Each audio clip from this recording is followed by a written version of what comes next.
Hey, say it's a merry way day, up the way, your way. Sun is up, happy, happy, happy day. Love, love, love way, merry way day. Yeah. How you doing? I'm good. Thanks for coming. There's somebody there. Remember Merrie? So if you want to purchase a book, there'll be time to do it afterwards and have Scottie sign it. She'll be wandering around. And I would just like to also emphasize the fact that you can all see I'm the one now who wears the pants in the room. Come read something of Getting Back to Me.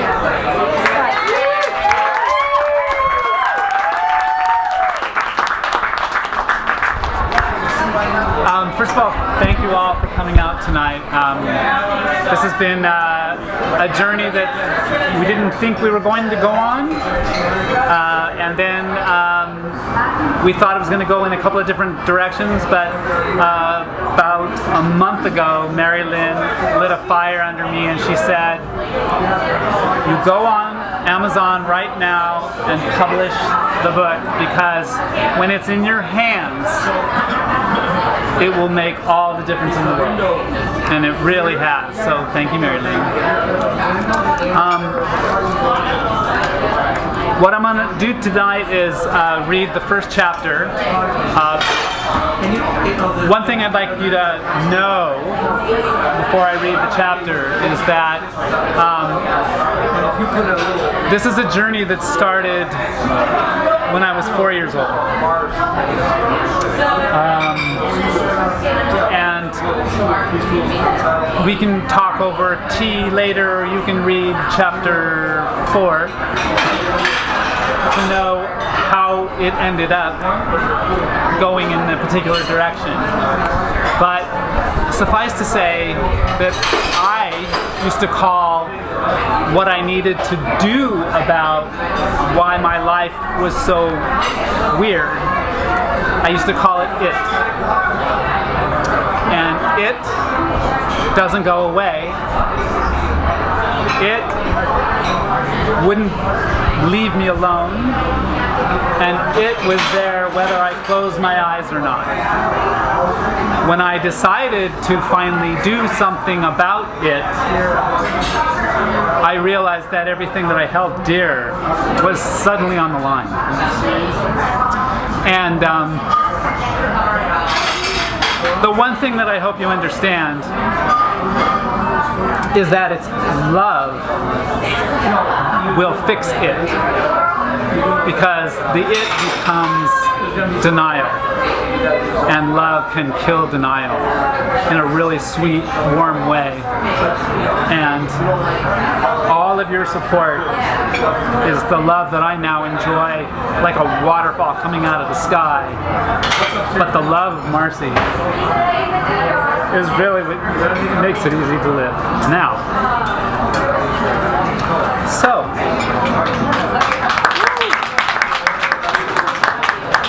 that's enough about it.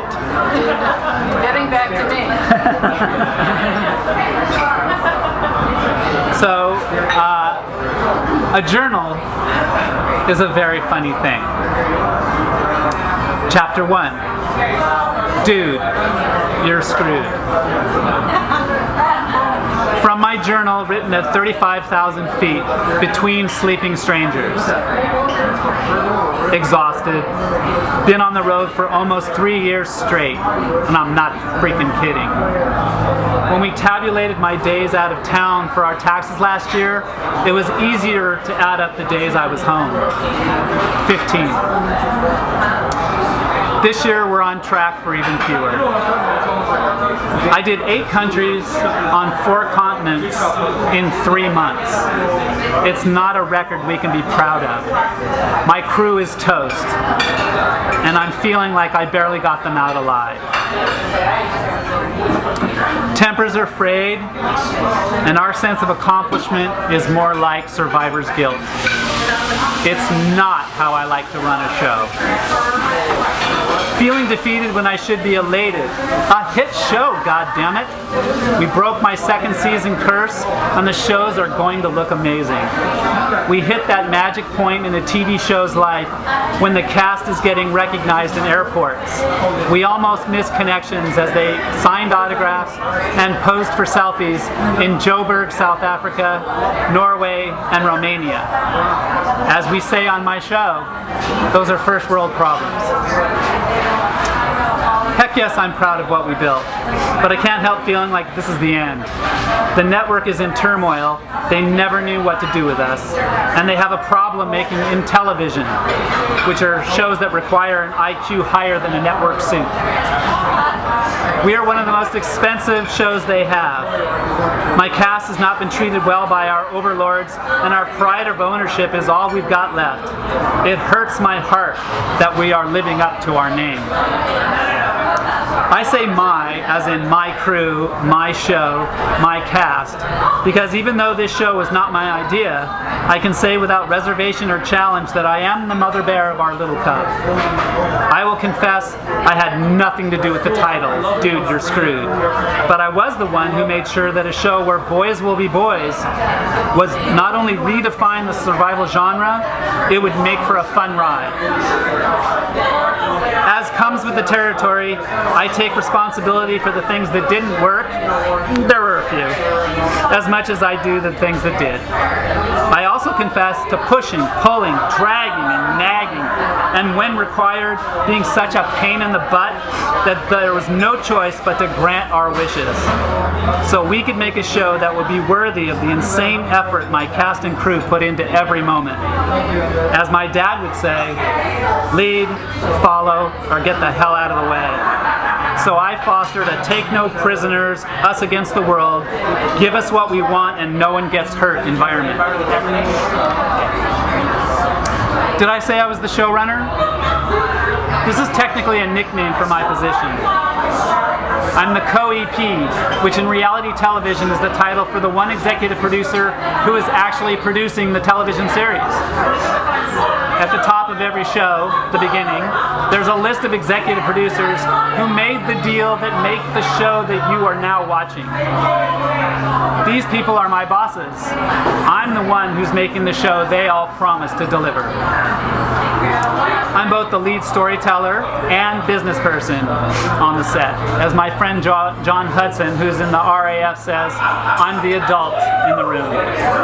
It's my name that gets approved by the network, a name built in adventure doc reality. It's a tribe I'm proud of. This is probably the most uber male of the genres, with remote, harsh locations and conditions that stretch personnel and equipment to their limits. In my career, I've led crews into the Amazon jungle for gold mining, the South Pacific for surfing, Iceland, Chile, Alaska, Nicaragua, the Arctic Circle twice for survival. I spent a summer chasing catfish noodlers. Believe me, they're not hard to catch. The noodlers, I mean, in Oklahoma, in the Red River, and a hurricane season with shrimpers on the Gulf of Mexico. Not bad for a girl. Wait, that was a cheap shot. I guess I'll leave it in because it illustrates what's going on with me. I'm changing. I can't even say the same jokes anymore. Count me in the best job for a man. Count me in the best man is dimming. I don't even feel comfortable seeing pictures of myself as a dude. I haven't referred to myself as anything male or masculine for the past year. What's odd is that I don't even seem to have control over what's happening to me. And stranger still, I don't want control over these changes. I like what's happening. I won't do anything to stop the flow. At this point, I had no clue what was about to happen. I don't know if it was, I didn't know it yet, but a lifelong struggle was ending and happening so quietly, so gently, that there was nothing to resist. Oddly, in the same way that I've been complicit in my own imprisonment, I'm looking the other way as the she in me files the cell of her for her big jailbreak. All I do know as I feel the airplane cabin pressurize is that I'm going home. Finally. It's bittersweet.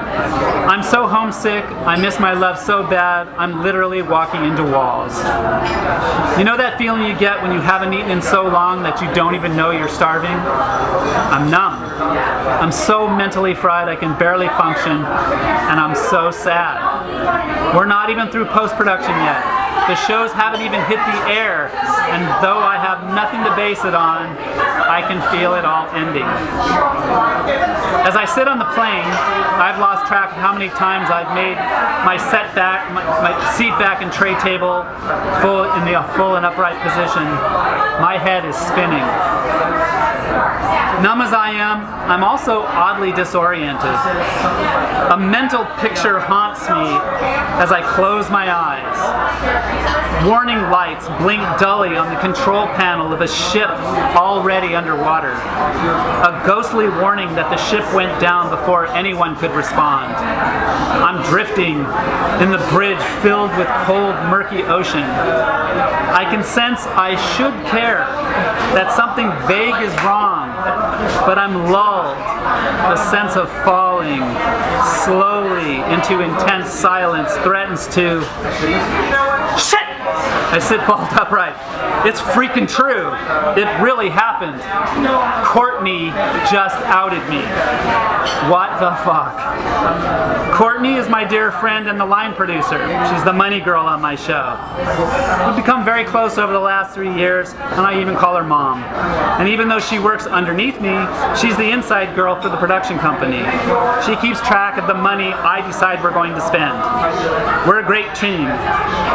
She's the one who has our backs back at HQ when I'm running through malaria, customs, and freezing cold. But as we were waiting for our wrap party to start last night, we were enjoying a margarita and a brief moment of quiet before the crew arrived. We recounted the year that just streaked past us both. Robin Williams had just passed, among other real events, and Courtney lamented that The World According to Garp was her favorite Robin movie, that she could totally relate to it. Now, maybe it was the margarita talking, but I replied, yeah, me too. And of course, I pictured John Lithgow's portrayal of the NFL tight end turned transsexual Roberta Muldoon. What the hell am I doing picturing this? Because right as I said that, Courtney smiled and sipped and said, oh, I bet you did.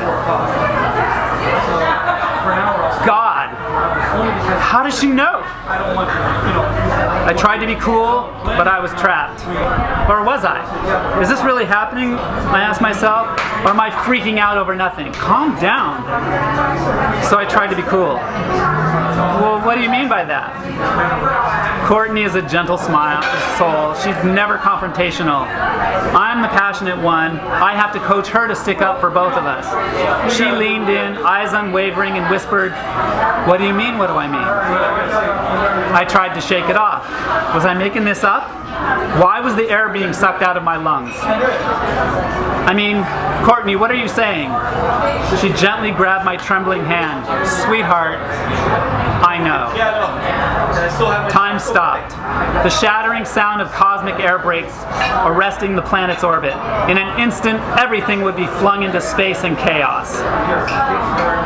It turned out that Courtney had always known I was transgender. She thought it was obvious.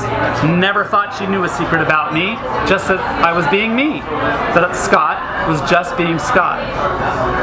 She said that every time she booked my air travel, it broke her heart to check the M box under gender, because it meant it had to match my passport, even though it wasn't me. I started to cry, which made her tear up also. God bless this woman. I was going to miss her terribly. She snuck one last comment in before the rest of the crew arrived. Besides, I thought your Google Plus announcement confirmed it. What are you talking about? Well, when you changed your gender on your profile to female, Google Plus sent out an announcement to all of your contacts. I thought, good for her. She's officially coming out. This is so not good. Could it be true? Why would she lie? As I sat there with the shrapnel of the bomb all around me, the crew started filing in, and we had to shelve this for now. I snuck into the bathroom and feverishly checked on my iPhone. Sure enough, of the 10 or so fields under profile, I had filled in only 2. My birth date and my gender.